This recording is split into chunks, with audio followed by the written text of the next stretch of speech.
Ina ng radyo at telebisyon. Broadcasting live from Puerto Princesa City, Philippines. Ito ang 88.7 Radyo Bandera Palawan. Napapakinggan sa buong lalawigan ng Palawan sa pamamagitan ng mga Radyo Bandera Station. 107.1 Radyo Bandera Nara, 96.9 Radyo Bandera Quezon, 104.3 Radyo Bandera Rizal, 89.5 Radyo Bandera Brooks Point, 94.5 Radyo Bandera Rio Tuba Matarasa, 98.9 Radyo Bandera Cuyo, 93.9 Radyo Bandera Rojas, 107.1 Radyo Bandera San Vicente at 88.7 Radyo Bandera Coron. Mga balitang bago at totoo sa bayang mapapanood sa Bandera News TV Channel 38 Radyo Bandera Network. Pinakarespetado sa news and current affairs. Basta radyo at telebisyon, ibandera mo! Ibabandera na ang mga nagbabaga at mga maiinit na balita. Bandera Reports! Bandera Reports! Morning Edition! Police Reports! Hospital Reports! Market Reports! Weather Update! City Hall and Capitol Reports! Local, regional, national, and international news. Bandera Reports! Morning Edition! And now, here's your anchorman. Good morning! Good morning!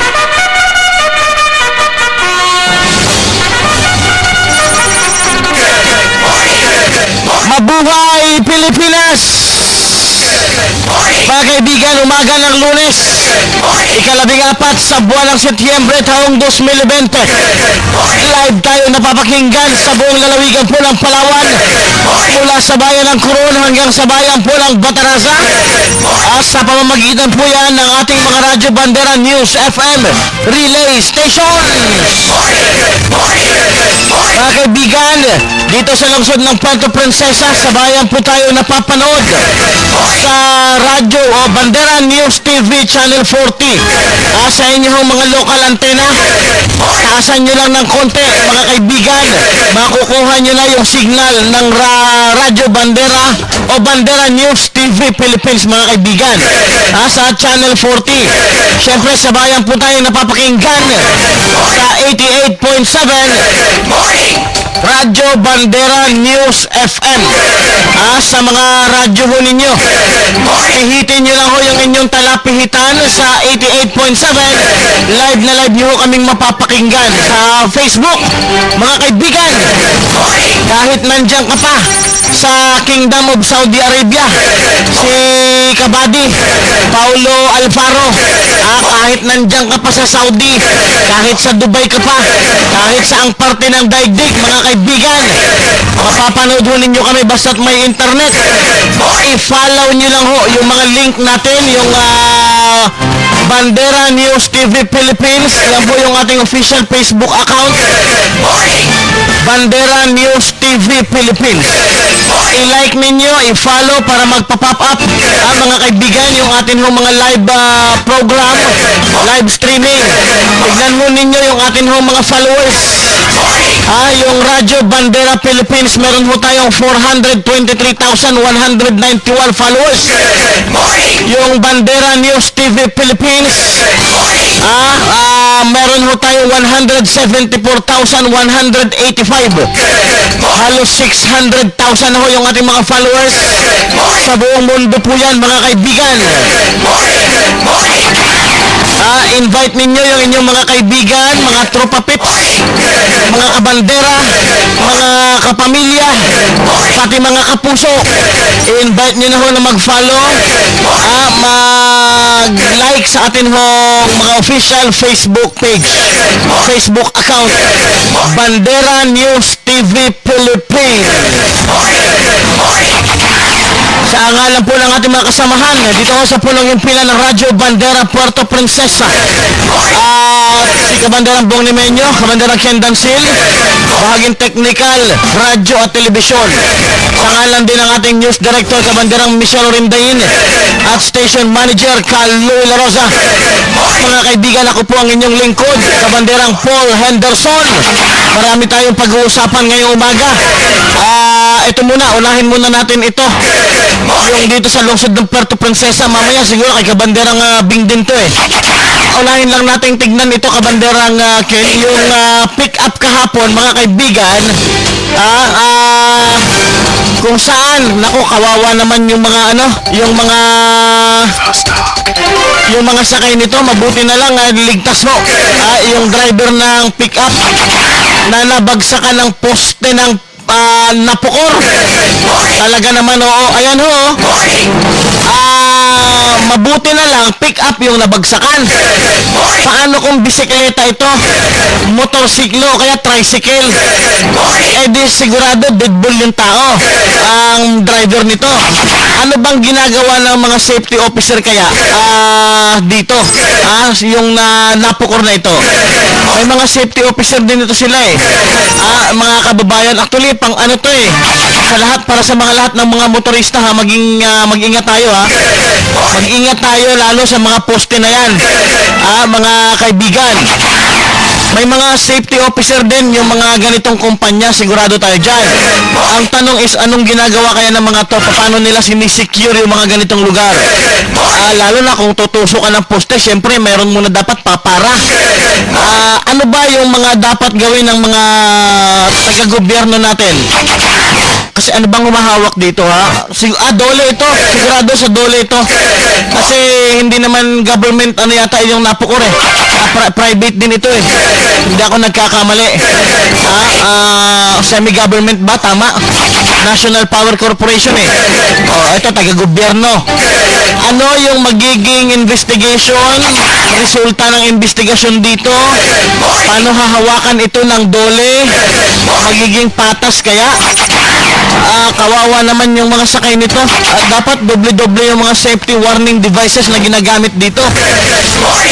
Hindi yung isang piraso lang yung nakalatag. Nadaanan kasi natin ito kahapon, mga kaibigan. Tignan natin, anong gagawin ng mga taga-dole dito? Taga-gobyerno ito, National Power Corporation. Paano ninyo ngayon ito i-handle yung ganitong kaso? Tsaka yung pick up, sino magbabayad? Ay, naku naman! Ang ganda-ganda pala, pangarap kong sasakyan yan. Kabanderang Bong, alam mo ba yun? Ayan ang ganda ng pick up. Binasag nila yung harapan. May mga insidente minsan na yung naapektuhan, taga-napukor. Grabe ito mag-ano ng mga safety. Naalala ko lang, tama, o nga pala, Grabe ito magsipag-ano ng mga safety. Magtanong-tanong ng mga safety. Nasaan yung mga safety officer mo? Ngayon, kayo yung nakadisgrasya. Anong gagawin natin ngayon? Talaga naman, balikan natin mamaya yan. Puntahan natin muna yung bayan ng Nara. Maaga pa. Ay, naku naman. Si Kabanderang Spark Sasi. 3 katao na may standing warrant. Arestado dyan sa bayan ng Nara. Salitahin ang balita, Kabanderang Spark Sasi ng Radyo Bandera Nara. Ibandera mo daw! Bandera Live Report. Good morning, Kabanderang Paul. Arestado ng Nara PNP ang 3 kalalakihan na may standing warrant pasado alas 12 ng tanghali sa may bahagi ng Barangay Elvita, Nara, Palawan noong araw ng Sabado. Pinilala ang mga natakip ng mga suspect sa mga pangalan Joseph Duhina Rapista, 25 anyos, Bicon Bisnar Daluna, 39 anyos, at Edgar Tamayo, 47 anyos, kapwa mga residente ng Barangay Elvita, Nara, Palawan.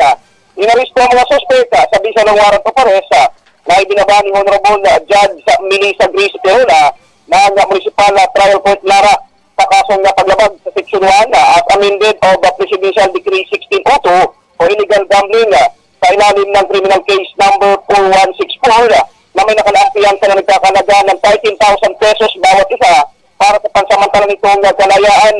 Kaugnay niyan, sa kustudiyan ng Nara PNP ang naturang mga arestadong suspect at nakatakda ng iharap sa korte na siya nag-issue ng warrant of arrest laban dito. Yan ang report mula dito sa Radyo Bandera Nara, Spark Sasi para sa pinaka-respetado sa news in current affairs. Bandera News, Philippines. Kabanderang Spark, good morning. Good morning, Kabanderang po. Yung nabanggit mong unang pangalan, pwede ba maulit yung unang pangalan? Ang unang pangalan na naaresto ay si Joseph Duhina Rapista. Akala ko karatista. Rapista. Ayun. Yung patuloy na rapista. Ito, Kabandirang Paul, ay na-involved sa illegal na tupada, Kabandirang Paul. Illegal na Ito yung tupada? hindi ito, ang sinasabi dito, hindi ito nahuli, pero nakilala. Nasampa ng kaso. Ayun. Illegal gambling ng ating mga otoridad dito sa bayan ng Nara.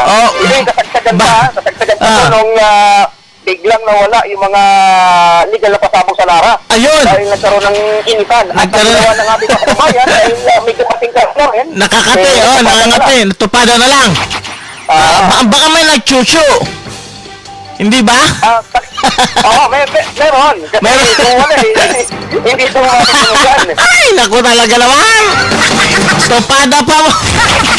Well, anyway, Kabanderang Spark, kumusta yung bayan ng Nara ngayon sa nakalipas na weekend? Kumusta yung dalaw na kuryente? Kabanderang Paul, dito nakalipas na araw, kung nagkakamali araw dito ng Sabado, nagkaroon nga natuloy yung prayer rally ng mga supporters ni Miri Randy Danao.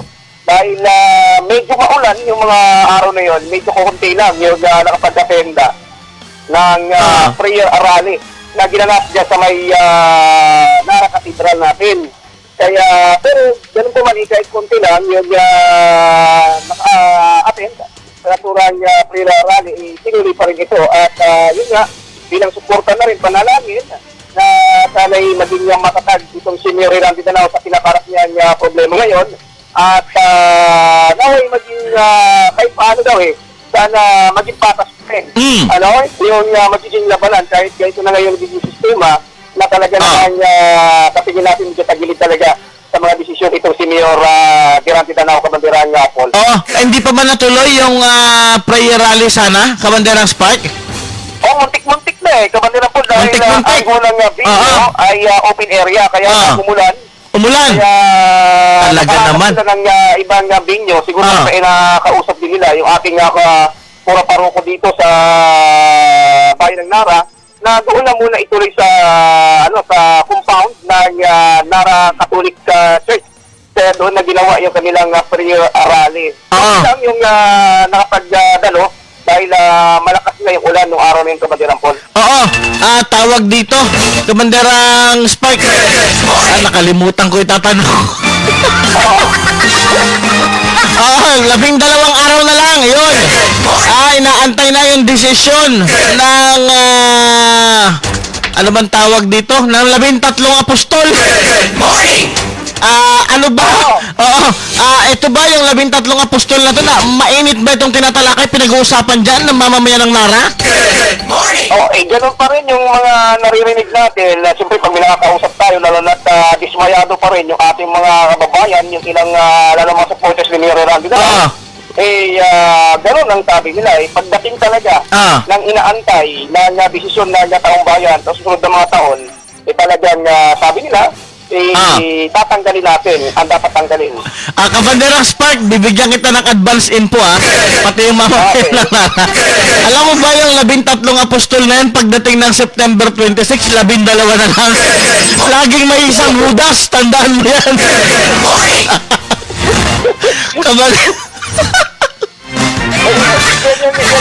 natin Kabanderang Paul, tignan natin. Sige. Nangyayari dyan. Tayo naman tuloy na nakatutok dito. At kung ano man yung mga kaganapan dito, yan din ibabato natin dyan. Sige. Ganito na lang. Total, wala namang kanta si Kaiser. Sabayan mo ko, kakanta tayo Lako, yung kanta rin, may tubi ako dyan Isa ka pa din Anyway, puntahan ko na lang si Japet siguro. Kailangan naman trabaho dati. Sigurado, talaga naman sigurado si Japet naka-ready ito. Kabanderang po, at mga susunod ka lang muna ng mga panahon. Sige, magsama kayo ni Kaiser. Bye! Maraming salamat, Kabanderang Spark. Maraming salamat, Kabanderang Paul. Magandang umaga. Balik sa inyo.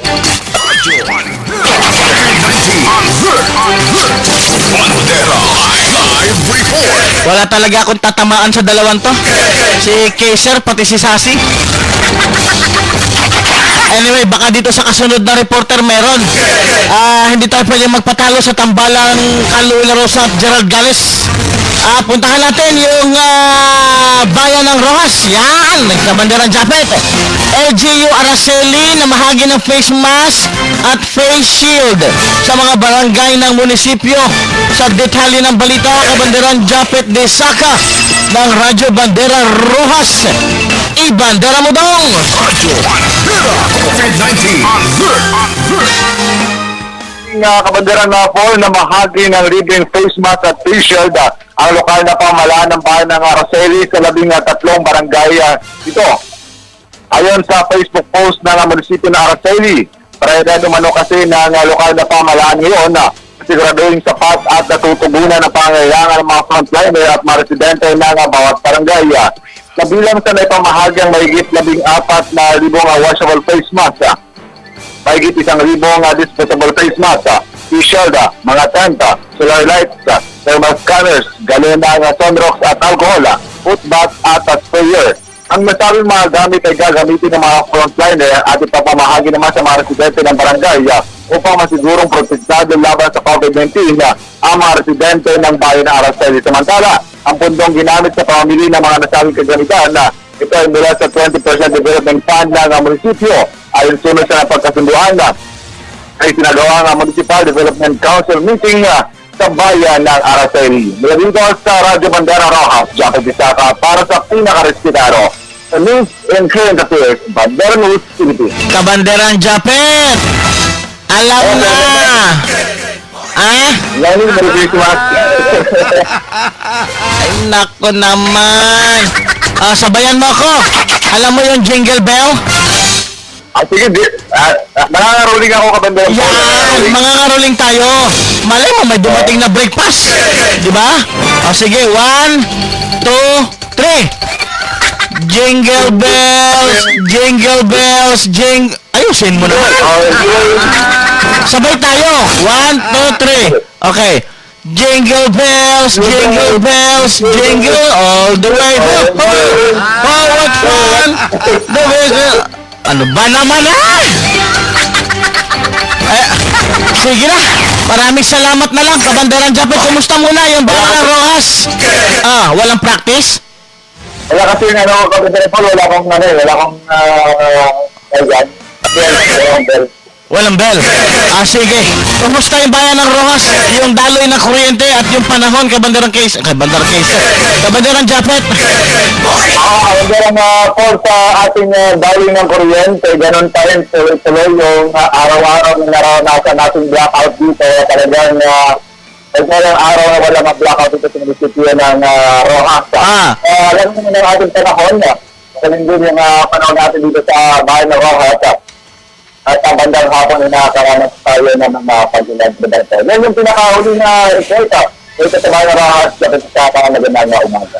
Sige. Maraming salamat, Kabanderang Japet de Saka. Radyo Bandera COVID-19 So mga kaibigan, alas 5:17 ng umaga, yung mga nanonood sa ating live streaming, shout out muna tayo para may share. Mayet Lacson, Paulo Alfaro Ramirez, Helen Allen Pabetiro Valdez, Dominador Caputilla, Dennis Joy, Daniel J. Moms, si Paulo Ramirez Alfaro. Siya ulit, ano ba yan? Fazrin Fauci Makasawhot, magandang umaga. Ronald Mahinay, Reno Mosura. Yan, yung mga nanonood ngayon na na-shoutout na natin, paki-share na ho para may ambag. Hindi. Yung manood lang kayo, malaking ambag na po yan para po sa atin, mga kaibigan. Okay? Maraming salamat sa mga sumusuporta. Sabi ni Kabanderang Spike Sasi, anong kaguluhan daw yung nangyayari? Matapos mo kung hindi kantahan? Tatanong ka kayo, anong nangyayaring kaguluhan? Ay, naku naman. Puntahan muna natin yung bayan ng Brooks Point. Si Kabanderang, sino to? Lori Desa, naka-standby. Baka ito mayroong kanta. Isang babae timbog ng PNP Brooks Point matapos mahuli sa isinagawang buy-bust operation. Detalye ng balita, Kabanderang Lori Deza ng Radyo Bandera Brooks Point. Ibandera mo daday! Bandera Live Report. Arestado ang isang babae sa isinagawang operasyon kontra droga ng kapulisan sa bayan ng Broxton. Sa nakalat ng news team, naaresto ang suspect na alas 5:55 ng gabi, September 12, taong kasalukuyan sa Poblacion Distrito ng nasabing bayan. Ang suspect ay isang babae, residente ng Poblacion Distrito, 28 years old. Siya ay naaresto ng mga kapulisan sa pagkikipag-ugnayan sa PDEA at na-recover sa kanya isang plastic na naglalaman ng pinaghihinalaang shabu, isang cellphone na kulay itim, pira na nagkakahalaga ng 522 pesos at isang 500 peso bill na ginamit bilang bypass money at isa pang plastic sachet na naglalaman ng pinaghihinalaang ding shabu na nabili ng asset na otoridad. Samantala, hinanda naman ng kapulisan ang kasong kakaharapin ng nasabing suspect. Mula sa Radyo Bandera, Broxton, Gloria Sandidesa, para sa pinakalispitado sa News and Current Affairs, Bandera News, Philippines. Kabandera Lori, good morning! Good morning! Yes, good morning, Kabanderang po. Good morning din sa lahat ng nakikinig sa Radyo Bandera. Ito ba yung mga nahuli o yung nahuli na ito? Matagal na ba itong sinusubaybayan ng PNP Brooks Point? Yes, Kabanderang po, ayon sa ating mga kapulisan dito sa bayan ng Broxton, matagal na nilang minamanmanan at ayon sa kanila is involved talaga ito sa droga. Oo. Kahapon lang ito na tsempuhan, kumbaga, kabanderang Lori. Pero ito ay kabilang din sa kanilang mga high value target. Kabanderang po, hindi rin nila sigurado kung kung SBT ito, ayon naman sa investigador, matagal na nilang minamanmanan na kung hindi tayo magkakamali, parang pangalawang niya na ito. Pangalawang huli. Pinagbigyan parang isang pagkakataon para magbago. Ayun naman sa kanila, mukhang hindi naman nagbabago. Ayun. May pangalan ka bang nabanggit? Ano pangalan ng suspect, Kabanderang Lori? Kabanderang po, nire-respeto naman natin ang pakiusap ng investigador sa ngayon. Ayun na sa kanilang protocol na kung maaari ay iwasan muna natin banggitin ang suspect. Hindi na muna pwedeng i-airy sa ang kanilang pangalan para na rin sa kanilang protocol na sinusunod. Sino nga yung investigador? Lori? Kabanderang po, ang investigador na sa pangyayari na ito, ang hiningian ko ng stat report ay si Rodney Segala. At ayun! Yan, Kabanderang po, nung kamakailan ay may nangyari ding bypass operation, nakiusap din sila kung pwede ay iwasan naman ng banggitin ang pangalan ng mga suspect. Kaya itinanong din natin sa ating kinaukulan kung pwede bang banggitin o hindi. Pero ayon naman sa kanila, reported dito at nakasulat naman sa kanilang spot report. Okay. Maraming salamat, Kabanderang Lori Deza. Yes, Kabanderang Paul, maraming salamat at magandang umaga. Balik sa iyo. Bandera Live Report. Okay, thank you. Si Sir Sagala pala. Yung investigador. Idol yan si Idol. Kilala natin yan. Good morning din kay Ma'am sino ngayon? Kabanderang Lori. Nakabitaw na nga pala. Yung magandang policewoman. Si Zalaga ba yun? Zagala? Lazada? Hindi Lazada. Iba yun. Kalimutan ko na. Ganyan talaga pag nagbabago na. Pag good boy na, hindi na naalala yung mga pangalan. Kabanderang Bong, sino nga yan? Line number 1. Puntahan natin. Ito na! Ang the greatest! The greatest! The Tomadores! Kay Sir Gomez! Mula sa bayan ng Quezon! Ibandera mo dong! COVID-19. Good morning. Arestado na ng PNP Quezon ang lalaking may kaso pa rin ng panggagahasa dito sa munisipyo ng Quezon. Nahuli ito sa barangay Pinaglabanan bandang alas 9:15 ng umaga. Ang suspect ay kinilalang si Samson Sapit Takilan, 28 anyos, may asawa, isang magsasaka at residente ng nasabing lugar. Inaresto ang suspect matapos na ipatupad ng PNP ang warrant of arrest na ibinaba ni Cagayan magalang-galang na hukom Ramon Chito R. Mendoza ng RTC Branch 160 Bruce Point dahil sa kasong paglabag sa Republic Act number 8353 o itong rape sa ilalim ng criminal case number 20-00604-QZN na walang piyansang inilaan sa ugnay niya sa ng suspect ay matriyas na sa pita ng PNP para sa tamang disposisyon. Yan yung report na rito sa Radyo Bandera Quezon, Kaiser Gomez para sa pinaka-respetado sa news and current affairs, Bandera News Philippines. Kabandera Kaiser, good morning. Mayad nga temprano. Mayad niya temprano, Kabanderang Paul. Ano? Meron na? Ano yan? Ba't nagtulog-tulugan? Magaling ang diskarte nito. Nawala kunyari. Naputol. Okay, Kabanderang Paul. Ayun. Meron na ba? Meron na? Merong, Ha? merong alin. May caroling na tayo? Wala pa ako na-end ng kanta. Subukan natin. Jingle bells. Ano? Sige, ikaw, anong kanta gusto mo, Kabanderang Paul? Tuloy tayo. Jingle bells. Sige, jingle bells. Sige. Rahan mo na.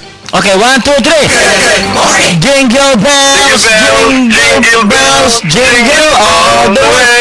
Ho-ho! Oh, what Ang hina, hindi ko maintindihan. Ay, sige na. Talaga naman, oh. Hindi na marinig. Kumusta yung paleko? Perfect attendance ba? Kabanderang Paul? Oo, na-perfect ba ng paleko? Oo, nakaroon ka na isang linggong wala pa blackout. Pero kahapon, Kabanderang Paul, tumawag sa akin kahapon yung manager ng Palego Quezon. Ngayong araw, nakatakdang magkaroon ng partial blackout dito sa mismong poblasyon. Ito ay may gagawin silang tuning ngayong araw, Kabanderang Paul. Ayun. So, perfect. Last week. Perfect. Isang linggo hindi nakaranas ng brownout o blackout itong munisipyo ng Quezon nitong nagdaang linggo, Kabanderang Paul. Okay. Sige, maraming salamat, Kabanderang Kaiser. Thank you, Kabanderang Paul. Magandang umaga. Balik sa iyo dyan. Bandera Live Report. Wala talaga akong tinamaan sa kanilang tatlo. Spark Sasi, Japit De Saka, Kaiser Gomez. Wala man lang dito marunong kumanta. Ano yan? Ano nasabi? Talaga naman, oh. Alas 5:26 ng umaga. O nga pala naalala ko na yung pangalan ng policewoman. Si Ma'am Irene Zalaga. Kalimutan. Alzaga! Ayun! Si Ma'am Irene Alzaga. Siya rin yata yung seizing officer ng drug operation kahapon. Anong kamakailan. Puntahan natin yung bayan ng Rizal. Naka-standby si Kabanderang sino nga yun sa line natin? Ayun, si Kabanderang Frank. Puntahan natin yung bayan ng Bataraza. Isang cellphone, tangay ng mga hindi nakilalang kawatan. Matapos daw atakihin yung isang tindahan. Kabanderang Frank Tronco ng Radyo Bandera Bataraza. I-bandera mo daw. Bandera Live Report. Magandang umaga, Kabanderang Paul. Magandang umaga, lalawigan ng Palawan at magandang umaga, Riyadh Taba. Pangalang hindi nakikilala mga kawatan ng cellphone sa Kaila cellphone ang accessories matapos pasukin ang mga ito sa sitio kay Susan, Barangay Riyadh Taba, Bataras sa Palawan. Ayon sa impormasyon na kalap ng Radyo Bandera sa payag ni Janine Resita, branch manager ng Kaila cellphone and accessories, bandang alas 4 ng madaling araw pizza-pista ang katulukuyan nang tinawagan siya ng driver ng Ryan Settleban na bukas na ang nasabing establishmento. Nagulat na lamang ang biktima dahil ang pagkakalam nito bago sila umuwi, sarado at kinandado nito ang pintuan ng tindahan. Kaya naman pinuntahan ng biktima ang lugar at dito nasaksihan na bukas na nga ang pintuan at wala ang mga kandado nito. Pumasok ang biktima sa loob ng tindahan at inalaan kung ano ang nawawala. At napag-alaman nito na nawawala ang 8 cellphone Oppo Model Y9 sa Isla Parati na kinalalagyan nito. Gaganaman dumulog sa PNP Compact Station ng biktima at ipinablata ng mga pangyayaring nakawan sa nasabing tindahan. Samantala sa ngayon, nagsasagawa investigasyon ang mga kapulisan hinggil sa pangyayaring nakawan sa nasabing lugar. Mula sa Bandera News, Riyata Mabatarasa, Frank Tronco para sa pinaka-respetado sa news, I'm Janet Ocos, Bandera News Philippines. Bandera Live Report. Oras natin, alas 5:29 ng umaga. Oras hatid sa atin ng Nature's Medics, mga kaibigan, Center for Alternative Medicine. Ito muna, bago tayo mag-commercial, shout out pa rin tayo. Si Rosalie Castro, Mayet Lacson, Rokita Talaman Taala, Tits Saguno. Morning, stay safe always po. Salamat. Helen Gulyas Aquino, Alma Almani Aga, si Amor Mondragon Mojica, si Mama Nelita Sabinet Henderson. Maraming salamat sa mga nakamonitor, mga nanonood at sa pag-share po ng ating live streaming sa 400 live viewers. Thank you, very big mga kaibigan, mga kasama, mga kaibigan. Alas 5:30 Nature's Medics, mga kaibigan, para sa libreng check-up at libreng konsultasyon.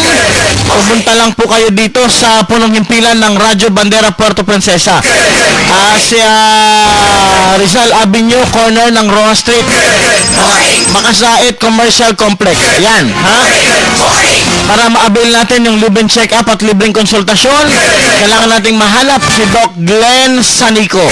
Nandito lang po yan maghapon. Si Doc Glenn Sanico, mga kaibigan.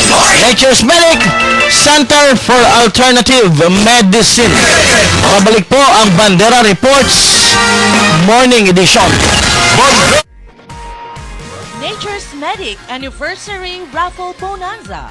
Sa pagdiriwang ng ika-6 na anibersaryo ng Nature's Medic Center for Alternative Medicine, inihahandog ng Nature's Medic ang Anniversary Raffle Bonanza. Ingatan ang kalusugan dahil ito ang tunay na kayamanan. Bumili lamang ng 300 worth of Nature's Medic products or 500 worth of participating products para sa isang raffle ticket, kung saan may chance kang manalo ng third prize, burner stove with oven, second prize, brand new laptop, at sa grand prize na 45-inch smart LED TV at 10 consolation prizes, or maging isa sa mga grand winners ng bawat branch na mananalo ng isang brand new Android phone. You want more? Yes! More winners dahil magkakaroon ng weekly draw bawat branch na may prize na 500 worth ng grocery items. So ano hinihintay nyo? Sugod na sa mga Nature's Medic outlets sa inyong lugar. Nature's Medic Anniversary Raffle Bonanza. Ingatan ang kalusugan dahil ito ang tunay na kayamanan.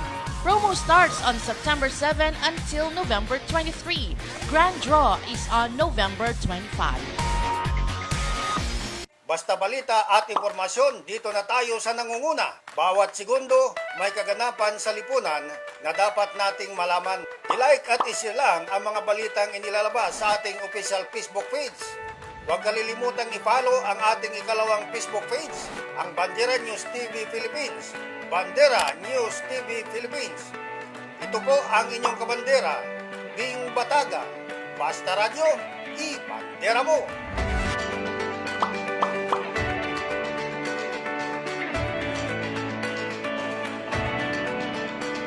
Naghahanap ka ba ng shipping lines na maaasahan sa pagdadala ng inyong cargoes? Moreta Shipping Lines Incorporated, ang nangungunang cargo shipping company sa Palawan na maaasahan. Ang mga barko ng Moreta ay bumabiyahe 3 beses sa isang linggo sa Palawan. Maaari kang magpadala sa Moreta Shipping Lines ng mga sumusunod: container cargo, refrigerated cargo, loose cargo, heavy lift cargo, mga sasakyan, at project cargoes, kagaya ng steel bars, mga bakal, at marami pang iba. Moreta Shipping Lines. On time, all the time. For increase, call 0917-844-2894. Moreta Shipping Lines. On time, all the time.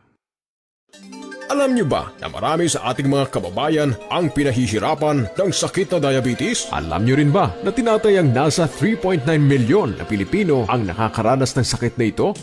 Kaya ikaw kaibigan, huwag mong pababayaan ang iyong kalusugan. Ugaliing uminom ng Nature's Medic Serpentina Capsule. Gawa sa organic na sangka, kaya siguradong mabisa. Nature's Medic Serpentina Capsule. Proteksyon laban sa diabetes. Nakakatulong upang mapababa ang inyong blood sugar level. Di lang yan, mainam din itong proteksyon mula sa sakit na cancer. Dahil sa antioxidant properties nito na panglaban sa mga free radicals na nagiging sanhi ng cancer. Nature's Medic Serpentina Capsule. Ang ating cure mula sa nature. Laganap ang dengue kahit saan at kahit kailan pwede kang dapuan ito.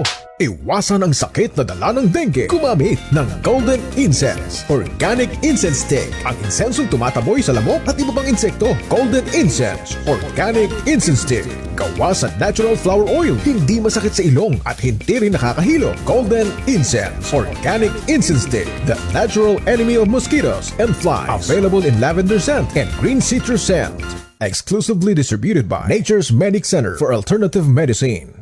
Balita ba at mainit ng sapin ang hanap nyo? Mga kabandera, dito na tayo sa nangunguna. Bawat segundo may kaganapan sa lipunan na dapat mong malaman. I-like at i-share lang ang mga mainit na balita inilalabas sa ating official Facebook page. Huwag kalimutan, i-follow ang ikalawa nating FB page, ang Bandera News TV Philippines. Bandera News TV Philippines. Ito po yung kabanderang Ludibelio, basta radyo, i-bandera mo.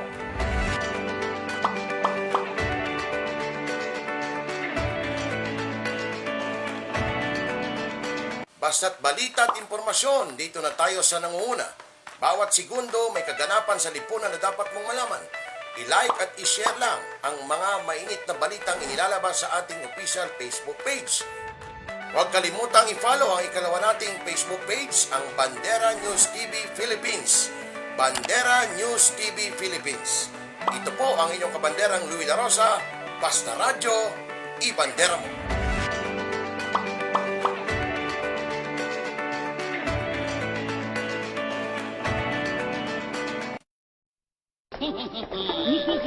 Oh no!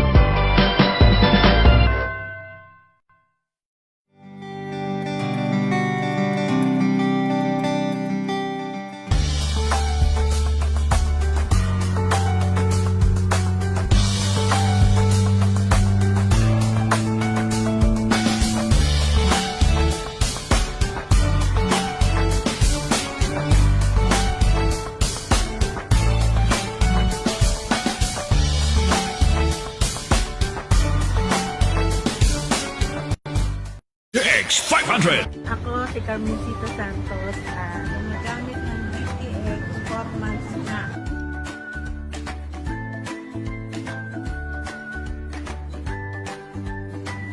Ang na-observe ko, kuminis yung aming kutis.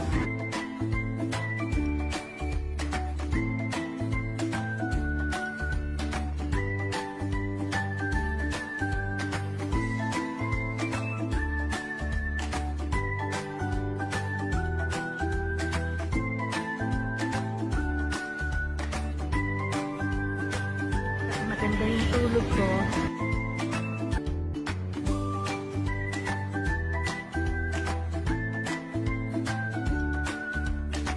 At saka yung bowel movement, maging okay.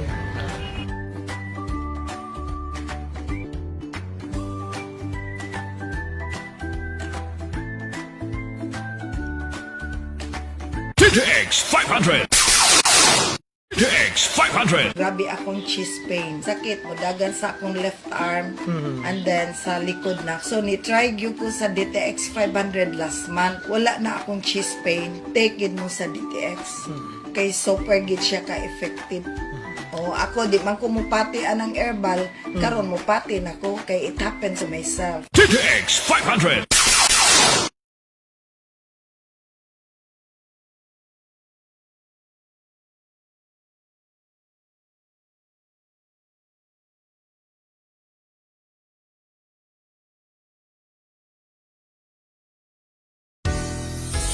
Life Extension Vitamin D3, the miracle vitamin hormone, most trusted brand of vitamin D3, approved by FDA Philippines and FDA USA.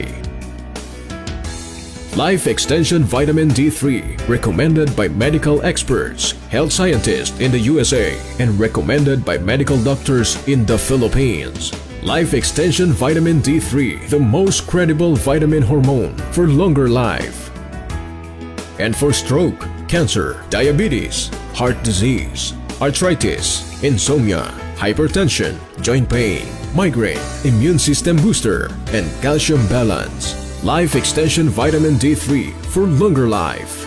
For free medical consultation, visit any branch of Life Extension Clinic near you.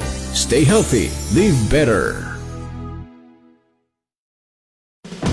Laganap ang dengue kahit saan at kahit kailan pwede kang dapuan ito.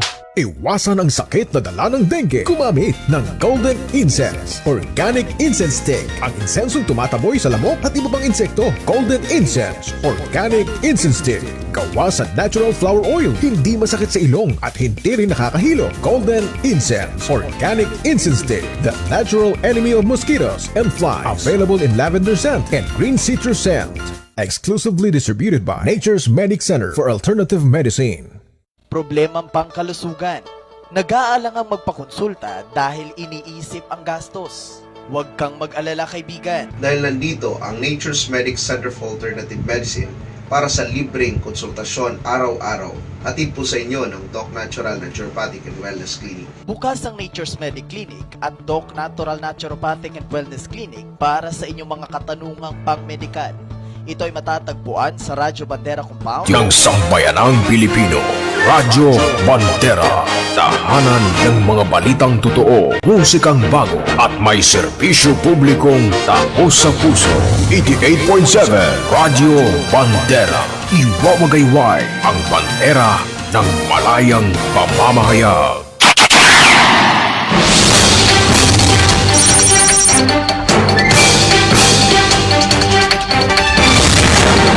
Mga kaibigan, welcome back sa ating palatuntunan, Bandera Reports Morning Edition.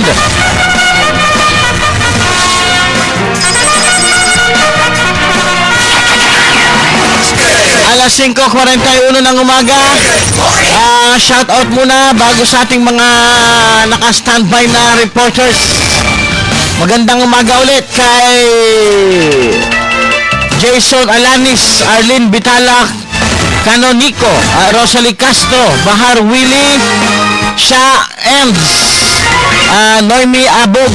Mga nanonood ngayon, maraming salamat po sa inyo. Puntahan natin mga kaibigan yung bayan po ng Coron, naka-standby si Kabanderang Gloria Arguelles. 25 bagong kaso ng COVID-19 na itala sa Coron. Sanitation. Detalye ng balitang yan, Kabanderang Gloria Arguelles, Ibandera Muday.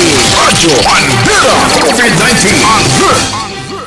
Yes, good morning, Kabanderang Paul. Magandang umaga, malisangang umaga sa ating mga kababayan.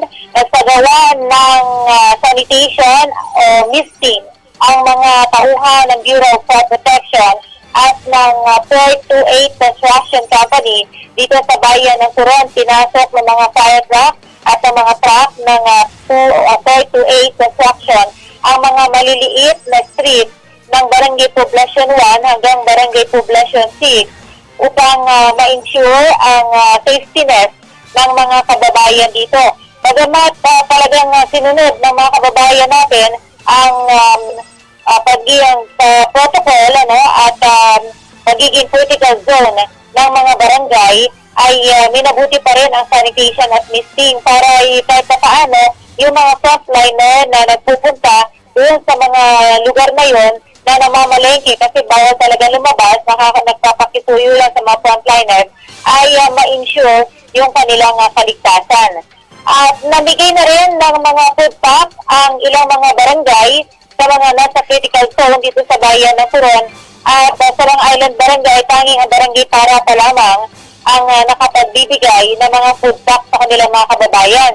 Sa meeting nung nakalipas na Sabado ng Interagency Task Force, hinihiling sana ni Vice Mayor Asian Manasseh Lorenzo Palangka kasama si SB Tornoy Palangka na payagan yung mga maliliit na mga mangingisda at mga basigan na mangisda dahil kulang na kulang ang supply ng isda ngayon dito sa bayan ng Coron at sobrang mahal, no? Sinasamantala rin kasi ngayon sa supply and demand, sa konti yung supply, marami yung demand, kaya sobrang taas ng presyo ng isda dito ngayon.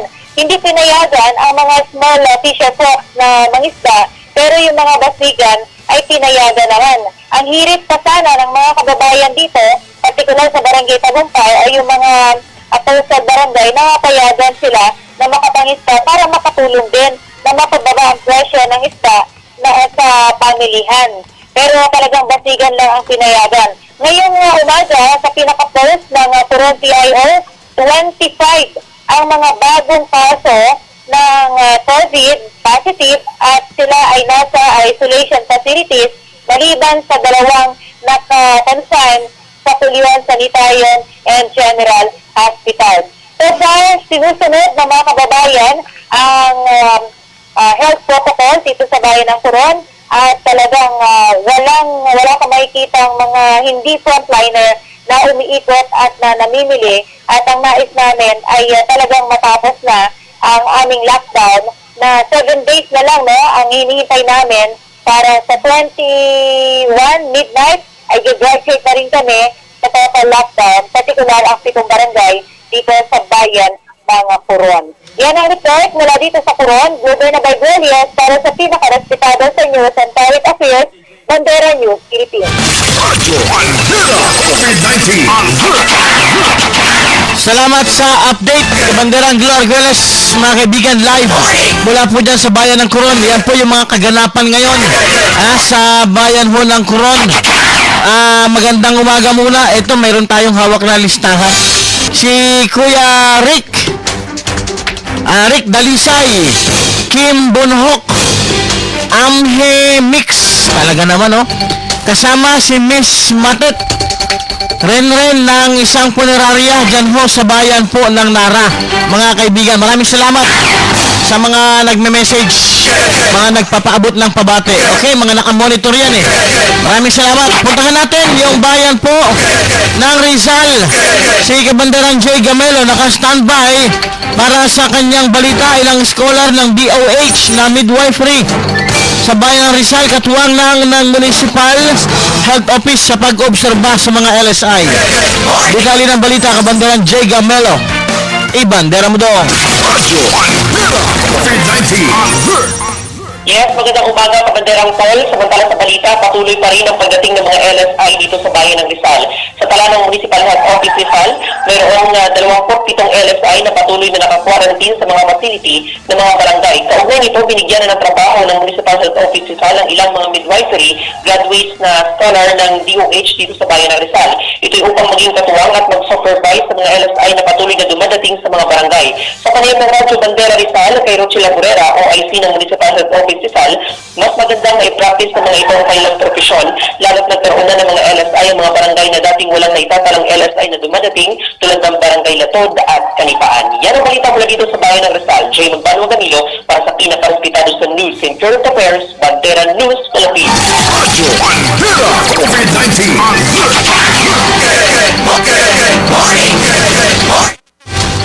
Maraming salamat, Kabanderang J. Gamelo. Live mula po dyan sa bayan po ng Rizal. Alas 5:47 ng umaga. Tuloy-tuloy pa rin po tayo sa pagkalap po ng mga balita mula po sa labas ng impilan. Pupuntahan natin ngayon si Kabanderang Bing Bataga. Pero good morning muna. Ohayo gozaimasu kay Rowena Magdayaw Fabila. Live watching from Maybashi, Gunma. Matagal din tayong tumira dyan sa lugar na yan. Mga 8 buwan siguro tayo dyan. Sa Gunma. Magandang umaga sa inyo dyan. Ohayo gozaimasu sa aking mga kaibigan. Mga Filipino-Japanese. Mga Filipina-Japanese. At mga Filipina. Ayan, yan mga nagtatrabaho dyan. Ang Gunma noon, ano lang yan, parang bayan na malayo sa Kabiasnan. Pero ngayon, ang Gunma ay sumusunod na sa sentro ng ekonomiya ng Japan. Mga kaibigan, isa sa mga pinakamayamang lalawigan na ngayon dyan sa Japan. Kabanderang Bong.